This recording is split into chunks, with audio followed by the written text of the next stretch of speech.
Quest Audiobooks presents an unabridged recording of The Screwdriver Killer by Emmy Ellis, narrated by Cordell. Prologue. Hate. It festered in you.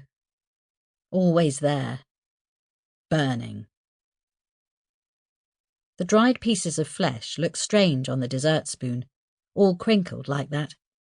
They reminded him of pomegranate seeds, or those bacon bits some restaurants threw on a salad. Maybe he ought to mix them with other food to give it the appearance of being something else entirely. Edible. He'd feed it to the bastards who'd upset him, and smile, knowing what they were really eating. The small nodules had been stored in a plastic tub since Mother had died, the meat of her backside, just a slice off one cheek. No need to be greedy, was there? He took some jam from the fridge and blended the two things together in a bowl. That should do nicely. His phone rang. A shufti at the screen showed the name he'd been hoping for. She'd taken far too long to respond. Salondra. Such a bitch. "There's no chemistry, Harry," she'd said. He hadn't understood what she'd meant. Still didn't. What did chemistry have to do with anything? You poked your willy in her hole, and that was the end of that, wasn't it? She'd wanted him to do things he wasn't comfortable with, like touching her nipples. Who did that? Those were for babies to drink milk from. Harry swiped to answer the call. "Hi, so wonderful to hear from you." At last. "What do you want?" she said.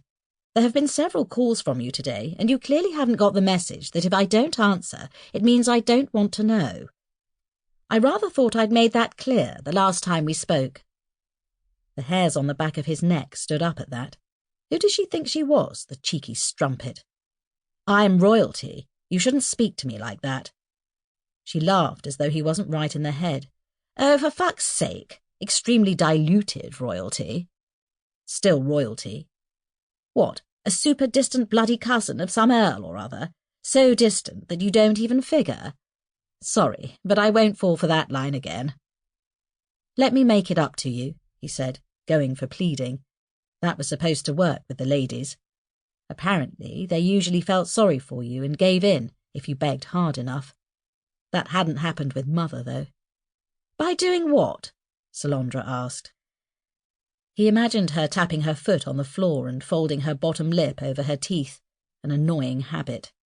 One that had him wanting to punch her nose until it disappeared. Sample complete. Ready to continue?